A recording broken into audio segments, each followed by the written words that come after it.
Ito pong week na ito, ako po'y naglaan ng maraming oras. Pinapanood ko po at sinusubaybayan ko yung mga nangyayari po sa ating bansa.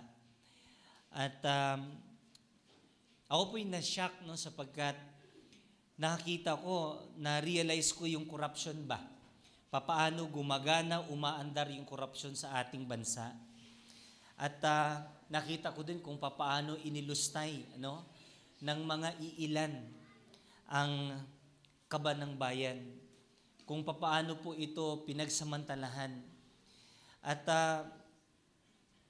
nakita ko habang ang bayan natin ay lumulubog sa kahirapan, sila naman ay pinagsasamantalahan nila yung ating yaman. So ako po yung nalungkot nakita ko na ito yung nangyayari ngayon sa ating bansa. Wala pong makakagawa nito kundi yung pong mga nasa kampo ng kadiliman. So ako po'y labis na nalungkot at ito po ay patunay na sa henerasyong ito may mga leader po namumuno sa atin na wala pong, kung tawagin walang conviction. Yung kanilang mga puso ay hindi natablan ng konsensya. Amen? Ito yung henerasyon kung saan kalabisan ng ganid, kasakiman. Grabe, bilyong-bilyong salapi. Samantalang ang ating mga mamamayan lugmok sa kahirapan. Ni pambili ng gamot, walang mabibiling gamot. Samantalang yung iba inilulustay lang sa kasino. Kaya ako po'y nalungkot, na talagang nakita ko, namulat ako sa katotohanan ba na, in fact, sa pag-aaral, itong nangyayari ngayong korupsyon sa ating bansa surface lang po ito, highlight lang po ito, isang parte lang ng proyekto ng ating bayan ang nasisilip ngayon. Hindi pa dyan nasisilip yung ibang mga aspeto ng ating bansa. Kaya pag ito po ay lalalim pa, unti-unti nating makikita kung paano pinaglararuan ng mga iilan yung ating bayan. So, ako po'y naiyak nung in-interview ni Jessica Soho si Mayor Magalong at saka si Vico Soto. Hindi ko sila kinukumpanya, but these guys really tried to do their best na magiging righteous leader ng ating kapanahunan ngayon. Naiyak ako kasi ang tanong nakita ni Jessica, sabi niya, maging siya, ang tagal niya sa media, ngayon niya lang nakita yung malawakan na korupsyon. Sabi ngayon yung tanong, may pag-asa pa ba ang ating bayan? Nung tinanong niya yun, tumago sa akin yung tanong, at naramdaman ko yung tanong, may pag-asa pa nga ba ang ating bayan? Sagot ng dalawa, nga lang napalunok muna at sabi nila, meron pa naman. Upon hearing that, nag-refresh po sa akin yung Proverbs 22 verse 5 and 6. Sabi po ng passage, basahin ko lang po, sabayan niyo po ako. Thorns and snares are in the way of the crooked. Whoever guards his soul will keep far from them. Verse 6, train up a child in the way he should go. Even when he is old, he will not depart from it. Ito po yung third week ng ating series, Guardians of the Next Generation. At sa umagang ito, nais ko pong ibahagi sa inyo, raising kids with conviction. So, ito pong nangyayari sa ating bansa ngayon, resulta po ito ng pagpapalaki ng henerasyon na walang conviction. Amen ba? So, nung makita ko, marinig ko yung interview ni Jessica Soho sa mga mayor na ito, naiyak ako. Sabi niya, may pag-asa pa naman. Nga lang, umugong sa akin ang passage na binasa natin, na sa passage na yan makikita natin, our children are the future of our nation. Do you agree that our children are the future of our nation? Subalit mga kapatid, there is a big if right there. If we raise them with conviction. Nandyan po. Our children, ang ating mga anak, itong mga kabataan, tayong mga kabataan. Hallelujah. Tayo po ang pag-asa ng ating bayan. But there is a big if in between. If we raise them with conviction. So ano nga ba itong salitang conviction? At laliman ko pa ng konti, what is biblical conviction? Some of you, hindi nyo masyadong naririnig ang salitang ito, pero ang salitang conviction ay, para mas maunawaan, ito po'y parang konsensya. Kapag gumagawa ka ng mali, nakukonsensya. Nagpaplano ka palang gumawa ng kasalanan, meron ng kalabog sa puso, meron ng konsensya.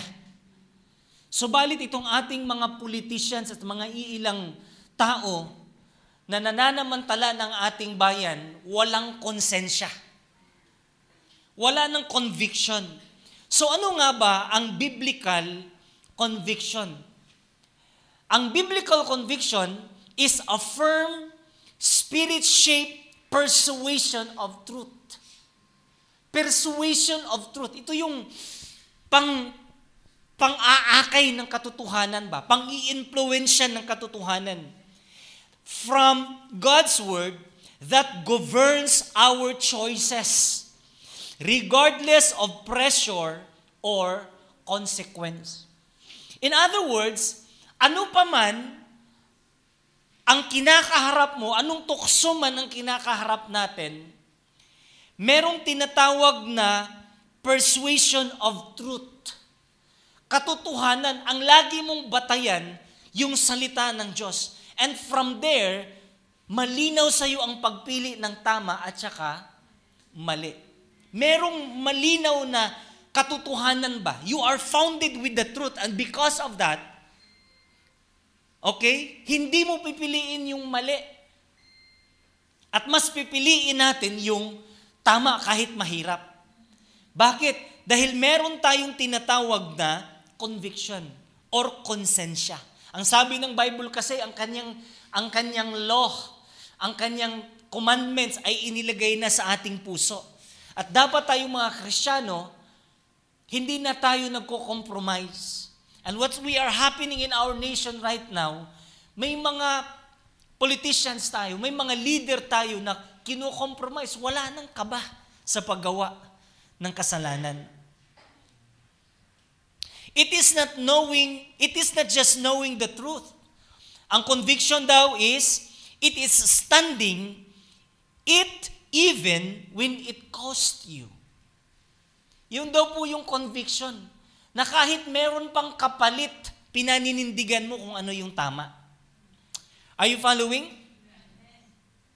Ang sabi ng Acts chapter 5 verse 21, this is a very good example. Ang sabi nila Pedro, we must obey God rather than men. Pinagbawalan sila, kinulong eh. Tapos pinalaya uli, bago palayain uli, merong warning. Ang sabi sa kanila, wag na kayong mag-preach patungkol kay Jesus na yan. Alam mo, harap-harapan sinangkot ng apostoles, anong sabi nila? We must obey God rather than men. Grabe yung conviction. Yung level ng conviction ba? Pag mali. So this is our task, our assignment, na tayo po ay dapat palakihin natin ang ating next generation.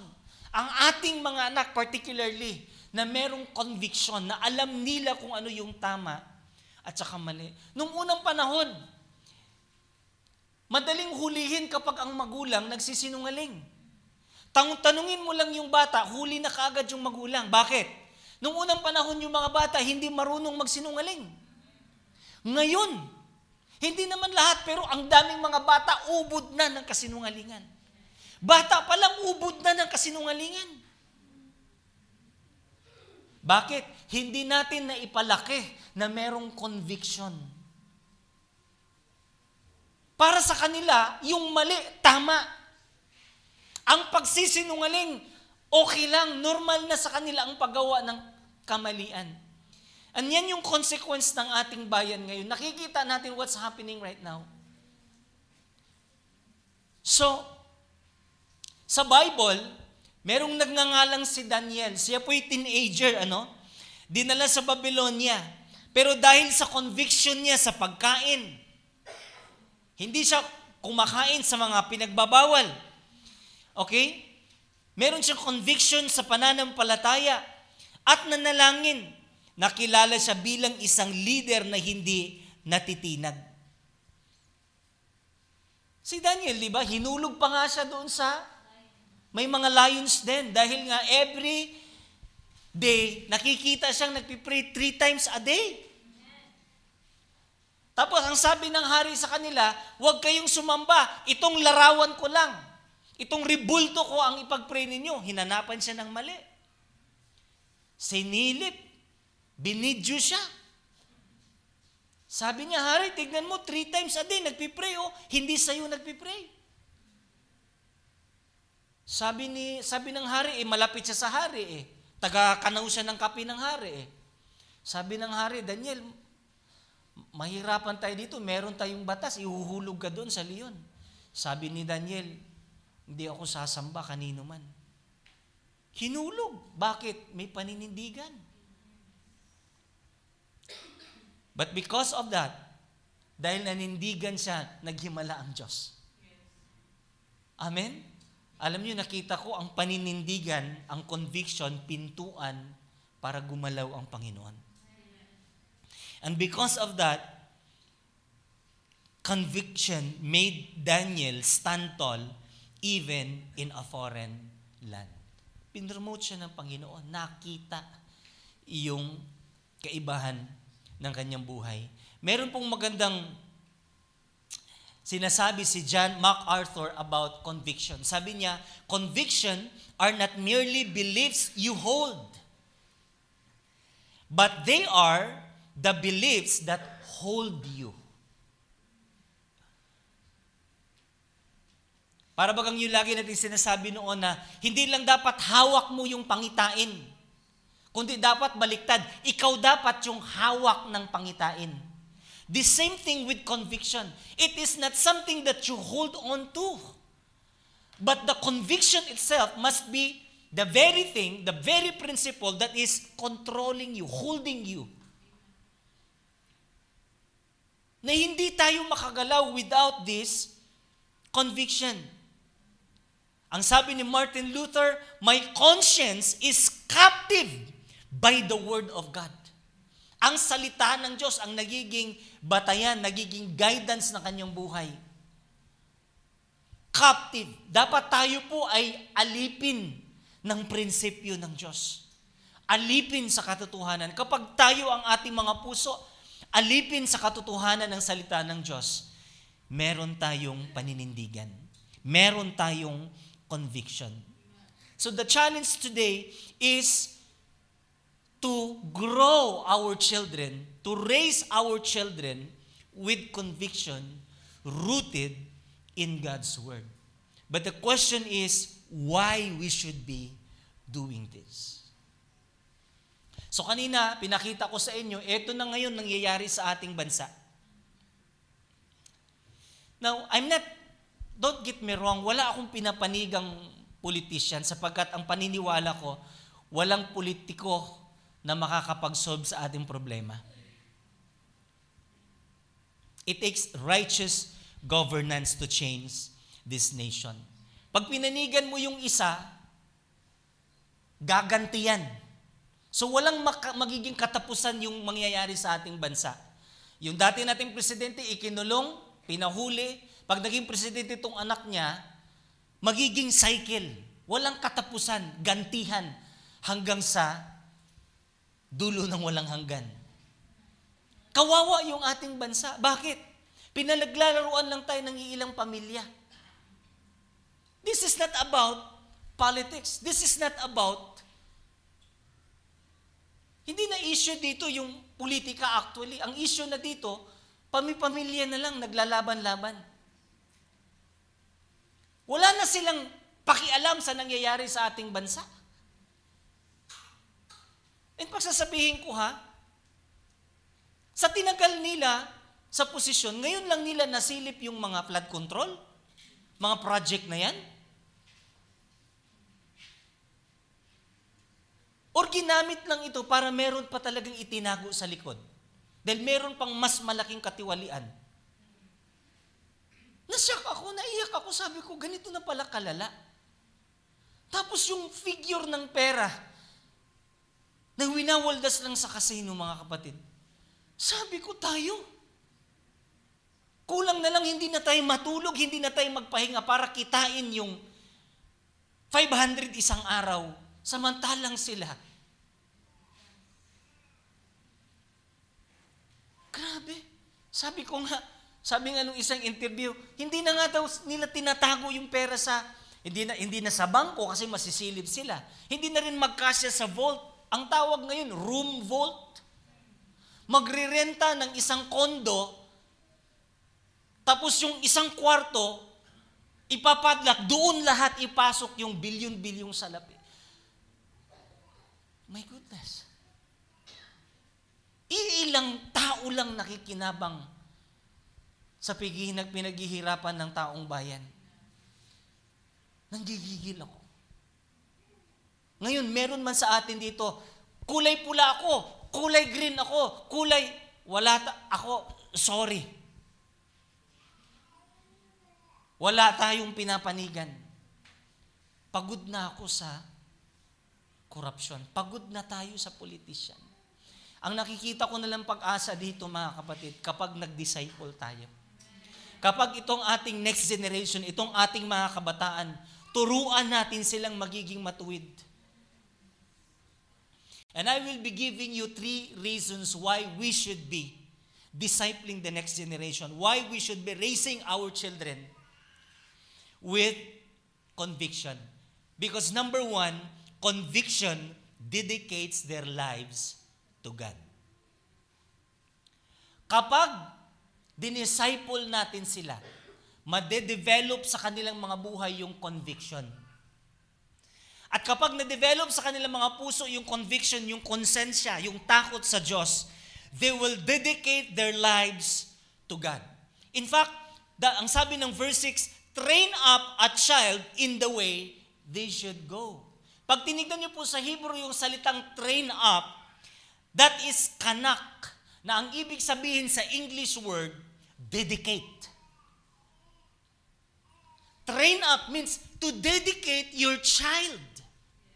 Ihandog mo sa Panginoon. The reason why we conduct baby dedication in our church, because it simply means that we parents should commit to raise our children with conviction.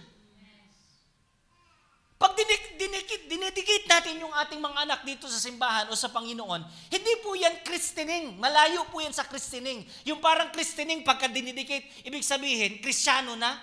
Hindi ho, kahit ipasok mo nang ipasok sa simbahan yan, pag hindi mo i-disciple yan, hindi magiging tunay na Kristiyano yan.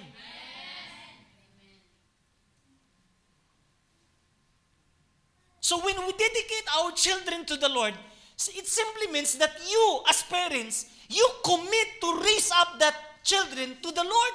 Meron kang gagawin. Hindi lang basta dalhin natin sa simbahan, i-disciple mo. Turuan natin with intentionality. At tayo naman simbahan, that is our job, that is our calling. The reason why we exist, because we are here to disciple the next generation. You see, conviction dedicates their lives to God. Si Hannah sa Bible, humingi siya ng anak. Lord, bigyan mo ako ng anak. For how many years, hindi siya nagkaroon ng anak. But one day, sabi niya, Panginoon, pag ako pinagkalooban mo ng anak, i-dedicate ko ang anak ko sa iyo. In other words, I will train up my child with conviction. At alam niyo po, ang sabi ng 1 Samuel chapter 1 verse 22, Hannah did not go. This time, hindi siya pumunta sa simbahan, sa templo, dahil malayo yung kanilang templo. Yearly pumupunta sa doon. And then she said to her husband, after the boy is weaned, kapag hindi na siya dumidede sa akin, I will, and he will live there, I will take him and present him before the Lord, and he will live there always. Grabe yung kanyang panata. Grabe yung kanyang desire. Yung anak kong ito, kaisa-isa lang. Pero dahil hiningi ko ito sa Panginoon, ihahandog ko siya sa Diyos. I will train him up before the Lord. I-dedicate ko siya. Higit sa lahat, si Prophet Eli ang magdi-disciple sa kanya hanggang siya, lumaki siya. Sabi niya, I prayed for this child and the Lord has granted me what I asked of him. So now I give him to the Lord. For his whole life, he will be given over to the Lord. And he worshiped the Lord there. Now look at this. Si Samuel was dedicated unto the Lord. Because Samuel has been dedicated to the Lord, let me share you 3 things about Samuel. Number 1, he became one of the greatest judges in Israel's history. In fact, he was the last and the greatest judge in Israel. Number 2, he became the first kingmaker in history. Siya yung original kingmaker. Inanoint niya si King Saul. Lumago yung kanilang bansa, pero dahil si King Saul, yumabang, tumalikod sa Diyos, na-demote. And then, he anoint another king, King David. So in his lifetime, 2 hari ang kanyang na-anoint. Look at that. Kung si Samuel pinagkait ni Hannah na hindi ipa-disciple, kung si Hannah, ang mama ni Samuel, pinalaki siyang in-spoiled, ayan, may Roblox dyan, maglaro ka, ayan, may YouTube dyan. Manood ka lang hanggat gusto mo.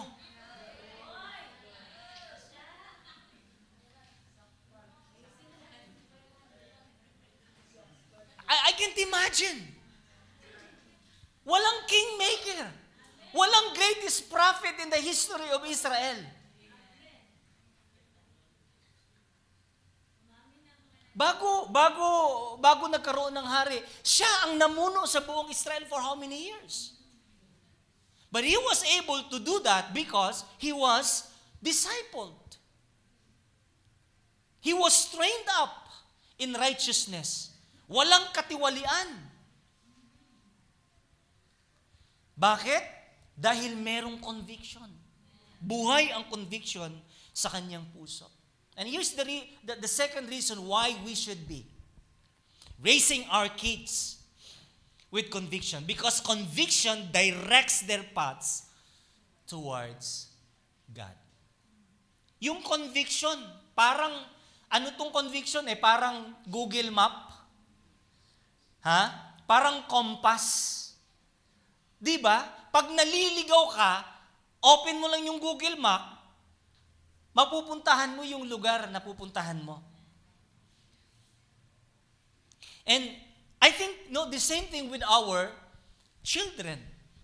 Kapag hindi natin sila i-disciple, kapag hindi natin sila bantayan, kapag hindi natin sila tuturuan at hindi madidevelop sa kanilang mga puso ang takot sa Diyos, yung konsensyang gumawa ng kasalanan, malilihis sila ng landas. Pero kapag lumaki sila, ito yung tama, ito yung mali, ito yung dapat wag mong gawin. Kapag ginawa mo ito, mapapahamak ang iyong buhay. And everything is teachable. We have the Bible. We have the Word of God. Pag ginawa natin yon, meron silang invisible compass sa kanilang mga puso. Na kahit wala ka, the law of God is installed in their hearts. Ang sarap na meron tayong mga anak na darating yung mga panahon na hindi mo alalahanin yung anak mo. Nagagawa ng kalukuhan, kasalanan. Just like what happened lately, no? Itong si Charles Kirk. Charlie Kirk, no? Yung pumatay sa kanya, hindi in-expect ng mga magulang yun eh. Kasi he was a good child, akala nila. Tapos yung mga lately lang na involved daw sa parang relationship, lalaki sa lalaki relationship, mga ganyan. Pero hinayaan lang nila kasi normal na nga ito sa Amerika.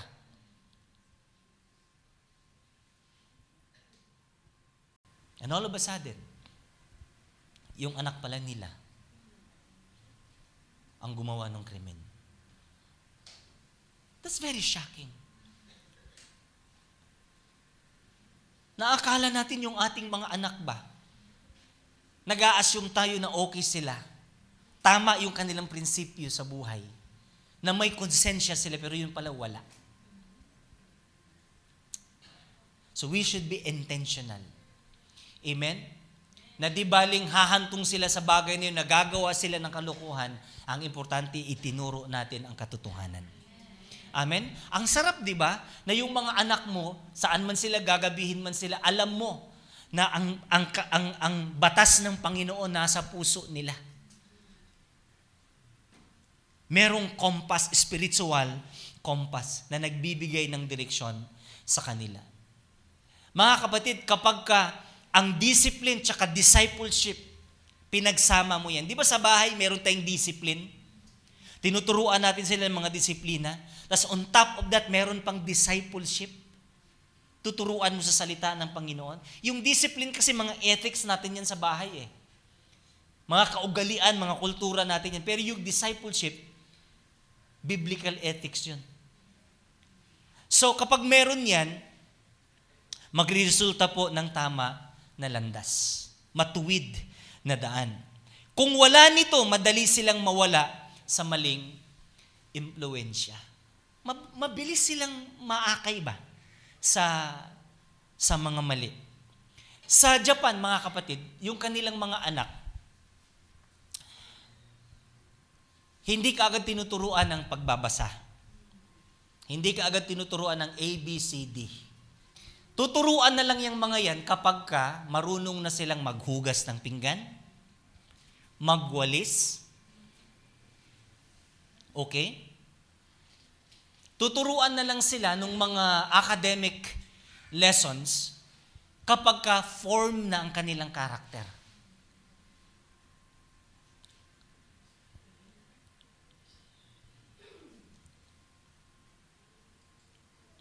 So, ito yung kanilang naging kultura. Hindi sila masyado doon sa academic excellence. Kung bagsak naman yung character excellence. Aanihin mo yung honor student ka. Wala namang kagalang-galang sa magulang. Aanihin mo yung honor student ka.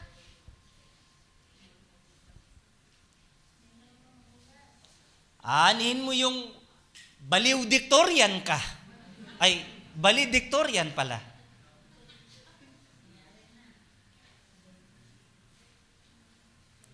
Tsaka magna, nakaw, cum laude.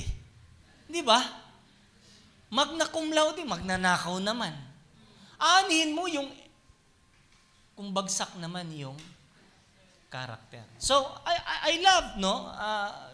Sana totoo po ito, pero ang ganda na mas magandang mamold muna sa murang edad doon sa mga prinsipyo ng Panginoon. Lalong-lalo na po yung ating mga anak. Ang sabi ni Andy Stanley, your convictions will determine your decisions. And your decisions will determine your destiny. Kapag ang mga anak natin walang conviction, ang decision nila nakadepende sa kung ano lang sa tingin nila ay tama.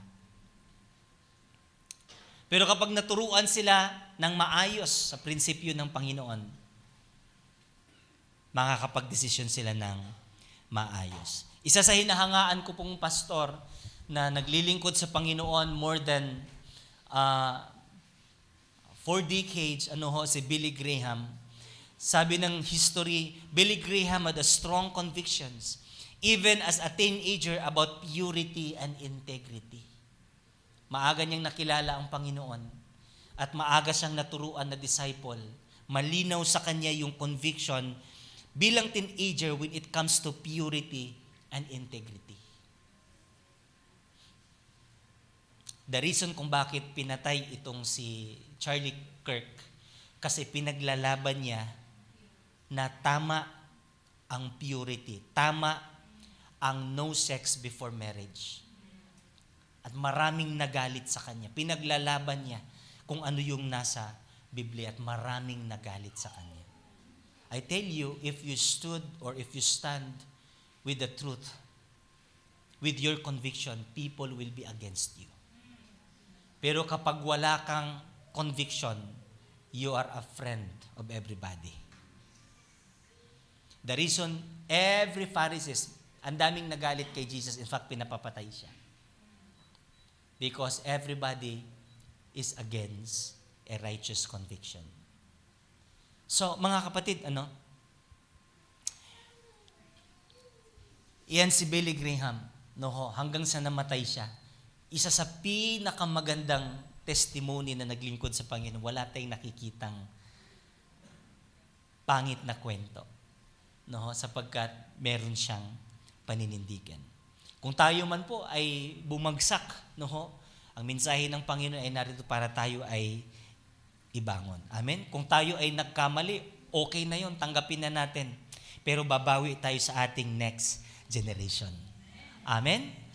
Kung nagkasala tayo, kung nahulog tayo sa isang pagkakamali, well, every one of us ay nahulog din sa pagkakamali. Lahat tayo ay makasalanan.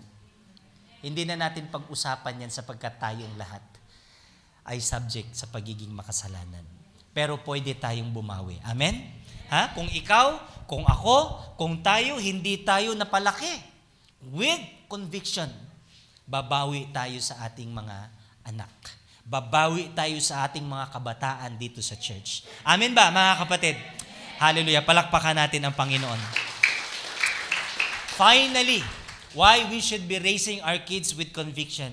Because conviction determines their future with God. Hindi lang with future, but future with God. Aanhin mo yung kinabukasan mo kung hindi mo naman kasama si Lord. Ano ang sabi ng verse 6? Even when He is old. That speaks about our future. When He is old, He will not depart from it. Bakit? Nadoktrinahan eh. Di ba last Sunday, ang ganda ng tinuro? Na brainwash eh. Yung word na brainwash at saka indoctrination, they are not actually bad. Naging masama na lang kasi ginamit ito sa mga terorista. Ini-indoctrinate nila yung mga bata na okay lang magsuot ng bomba at magpasabog ang katawan. They were indoctrinated. They were brainwashed in a wrong way. Pero tayo, dahil alam natin ang katotohanan, we should be indoctrinating our kids with the Word of God. Especially the young generation. Convictions planted today equals destiny tomorrow. Hindi lang good future, kundi godly future. Yun ay kapag nagtanim tayo ng conviction sa ating mga anak. Conviction is not just for survival, but conviction is for legacy. Pamana. Amen? Huwag ka lang magpamana ng isang viral na sayaw sa TikTok. Ipamana mo yun pong conviction. Yung takot sa Diyos. Amen ba? Now, bago ako magtapos, meron akong papakita sa inyo na tala sa mga hari ng Israel. Okay? Sana umupo kayo dito sa harap para makita nyo. No? Sabi po dito, sa kasaysayan, pagkatapos ni King Saul, ni David, at saka ni Solomon, nahati ang Israel sa dalawa. Judah sa bandang baba, Israel sa bandang north. Now, during that time, eto po yung nangyari. Sa Judah, tingnan nyo to ha. I'm talking about destiny, future. Okay? Yung next generation product ng generation ngayon. Yung ating generation ngayon, magpuproduce ito ng next generation. And I want you to get a clear pattern of what happened in the nation of Israel because they failed to disciple the next generation. They failed to implant, all right, conviction to the next generation. And here's what happened. Sa Judah, pagkatapos ni Solomon, mga anak ni Solomon to si Rehoboam, evil. Evil. Ito yung ni-rape ang kanyang kapatid. Ayan, no? Tapos gustong patayin yung papa niya. Eto namang, sa kabila naman, si Jeroboam, evil din. Napansin niyo ha, dito muna tayo sa Judah. Evil, mostly good. Tingnan niyo ha, ang evil, ang kasunod evil. Ang hirap maputol noong kadena. Tapos, merong pumasok na mostly good, kahit pa paano. Tapos, nag-produce din siya ng mostly good. O dito naman sa kabila, evil. Ano sunod? Evil. Ano sunod? Evil.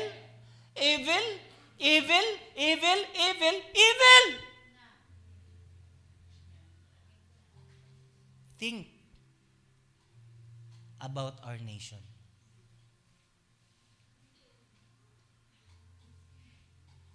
This same thing is happening in our nation. Tingnan natin. Next, sa 2 Kings. Tingnan nyo ha. Si Jeroboam, evil. Si Ahaziah, evil. Si Athaliah, mabait! Hallelujah! Ewan ko kung sinong nagpangalan yan sa anak ko. But I declare that my daughter is good. Amen. Hallelujah. And she is now serving. And the Lord, tinitrain ko siya sa yung ating camera woman. Come on! Hallelujah! Naputol na sa aming lahi.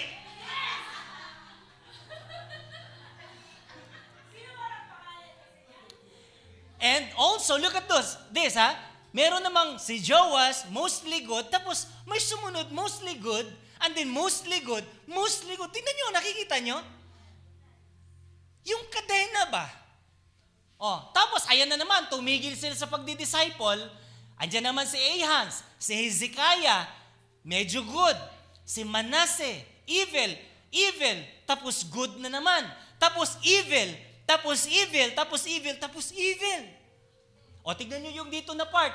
Mostly evil. Si Jeho, ang ganda ng simula. Nga lang, hindi na disciple, walang nagme-mentor. Yung zeal, nag-start sa good, nagtapos sa evil.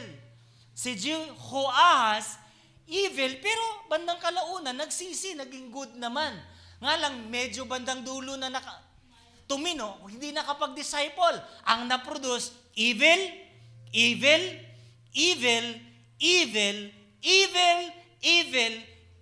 and then mostly evil. Ang tala po na ito ay nakakalungkot na magbibigay sa atin ng glimpse of what is happening in our nation. Not only in our nation, but what is happening in our family. Mga kapatid, if you fail to raise your kids, our next generation with conviction, walang takot ang mga yan na mamuhay sa kasalanan. And the same chain of evilness will happen to our family and will happen to our nation. Kaya mga kapatid, kung hindi tayo intentional na itanim sa kanila ang godly conviction, ibang teacher ang mag-i-instill sa next generation. Social, media, barkada, at bulok na sistema ng ating mundo. Yun lang kapitbahay mo, magdi-discipleship na kaagad yan kahit di mo utusan eh. Yung barkada, masipag mag-disciple yan, automatic yung mga yun nagkukusa discipleship. Pag hindi natin sila intentional na i-disciple, somebody else will. Pero kung tuturuan natin sila ng conviction mula sa Diyos, magiging dedicated sila sa Panginoon. Amen? Magiging matuwid ang kanilang landas. Magiging mabuti ang kanilang kinabukasan na may integridad at pananampalataya sa Diyos. Mga magulang, mga leaders, mga kaibigan, conviction is not optional. It is essential. Amen?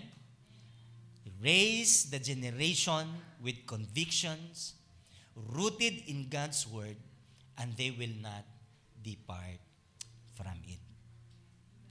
Amen? Tayo pong lahat ay tumayo. Now let me ask you, who wants to raise the next generation with conviction? Sino dito, ha? Yung nakita mo, narinig mo yung mensahe, nahamon ka ngayon, kailangan talaga natin mag-raise ng next generation with conviction. Amen? Sino dito gusto mong mag-raise ng next generation with conviction? Ha? Iilan lang? Ha? 1, 2, ilan lang magkukumit? Hala, kakunti lang. Hindi mababago yung ating bansa pag iilan lang. Ha? Ulitin ko, sino dito handa kang mag-commit na i-disciple ang next generation? Natamnan sila ng takot sa Diyos, ituro natin sa kanila ang salita ng Panginoon hanggang ma-develop sa kanila yung godly conviction. Sige, taas ang kamay. Thank you so much. Thank you so much. Hallelujah.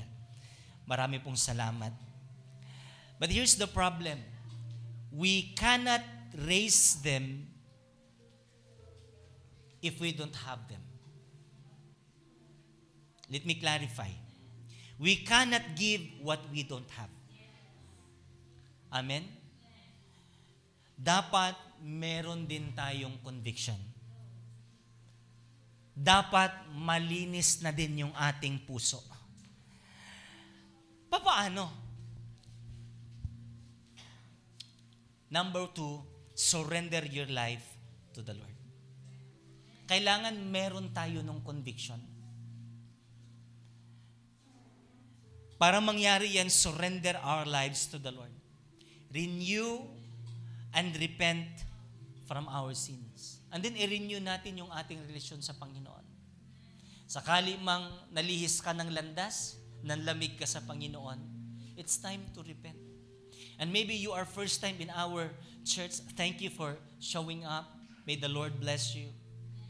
And now, you wanted to serve God by serving the next generation. Mga kapatid, hindi natin magagawa ito kapag tayo wala din. We can only impart what we already have. So this morning, I challenge you to surrender your life to the Lord. Repent from all of our sins. Yung mga pagkukulang natin sa ating anak. And now, tayo po ay na-correct. Tayo po ay namulat. Let us repent from all of our sins. And we could also renew our relationship with the Lord. Kumusta yung ating relasyon sa Panginoon ngayon? Kumusta ka sa Diyos? And then finally, receive the gift of the Holy Spirit. Ang sabi ng John 16 verse 8, when the Holy Spirit comes, He will convict the world concerning sin and righteousness and judgment. So para makamta natin yung conviction, we need to repent and renew our relationship with the Lord. And when we do that, ang sabi ng Bible, Jesus will send His Spirit that will convict us from unrighteousness and sins. And if you are that person, I want you to repeat this prayer after me. Panginoon, aking naunawaan ang kahalagahan ng pagdidisipulo sa susunod na henerasyon. Tulungan niyo po ako. Hindi ko ito kaya. Hindi ko maibibigay ang wala sa akin. Ngayong umaga, isinusuko ko sa iyo ang lahat. Patawarin niyo po ako sa lahat ng aking kasalanan at pagkukulang. Tinatanggap kita bilang Panginoon at tagapagligtas. At tinatanggap ko din ang iyong regalo, ang banal na Espiritu na magbibigay sa akin ng conviction. Today, I thank you for everything. In Jesus' name, amen. Amen. Now, I believe magsisimula tayo doon. Amen? Amen? At kaya mo. Sabi mo sa katabi mo, kaya mo. Magdi-disciple tayo. Pero lahat magsisimula sa ating conviction. Before I close, let me leave you this 4 points. How conviction is developed in our lives. Paano yung konsensya, yung banal na konsensya? Paano yung conviction madidevelop sa ating mga puso? Number 1, by knowing God's Word. Sabi mo sa katabi mo, balikan mo ang Biblia mo. Ha? Sinong magkukumit this week? Ha? This week, wala akong mintis. 7 days. Walang mintis. Babasahin ko yung Bible. Sino-sino magkukumit? Ha? Ha? Ako konti lang. We cannot change the nation. Ha? If you are not convicted with this challenge, mga kapatid, it's hard to develop conviction. Alam niyo, natuwa ako nung isang kasama namin sa life group. Sabi niya, Pastor, no, yung anak ko, magbabasa na siya ng Bible. Walang ibang magtuturo niyan sa mga anak natin kundi tayo. Amen ba? Pero hindi natin maituturo sa kanila yan. Makinig kayo ha. Hindi natin sila mapipilit na gawin ito. Hindi madidevelop sa kanila yan kapag hindi nakikita sa atin. So kung gusto natin yung ating mga anak magbasa din ng Bible, magbasa din tayo ng Bible. Sino this week magbabasa ka ng Bible? Ha? Ha? Itong buong linggong ito walang mintis. Come on! Ha? Ha? Now, I want you to do this, no? Beginning today, first day of the week, mag-post na kayo ng verse mula sa nabasa niyong chapter. Okay? So, any book of the Bible you can read, no? Kuha ka doon ng isa na medyo tumatak sa'yo, i-post mo sa ating group chat o kaya sa ating Facebook page. Amen? O, pwede mong itag yung ating Facebook. Amen ba? Sinong excited dito? Ha? Sabihin mo sa katabi mo, abangan ko yung verse mo mamaya. Ha? Alright? Pangalawa, applying God's Word daily. So yung pinost mo na pinaka-verse, i-apply mo yun sa buhay mo. Pag nakita yan ng anak mo at ng mga next generation natin, gagayahin na lang nila tayo. Sa totoo lang, hindi mahirap mag-disciple kapag nakikita nila sa buhay natin. Pangatlo, by praying to God daily. Gagawin po natin. And then finally, by being tested through challenges. Pwedeng daily, pwedeng weekly, pwedeng monthly. Pero mga kapatid, yung ating paninindigan, hindi yan nasusukat, hindi yan lalabas na naninindigan ka hanggat hindi ka nasusubukan. Amen? Amen? This is how we develop conviction. Mga kapatid, salamat na napakinggan ninyo ang mensaheng ito at na-develop sa ating mga puso. na i-disciple ang ating next generation. Na-imagine ko lang, no? Kung ano ang liwanag, gaano ka-glorious yung ating bansa kapag tayong lahat ay pinagtagumpay ng Panginoon dahil sa ating pagre-raise up ng next generation na merong conviction. Na-imagine ko yung Pilipinas na walang corruption. Sa tingin ko, kung ganung kadaming pera ang nilulustay lang ng mga iilan, kung lahat ng pera na yon na ilalagak sa tamang project, palagay ko walang Pilipinong naghihirap.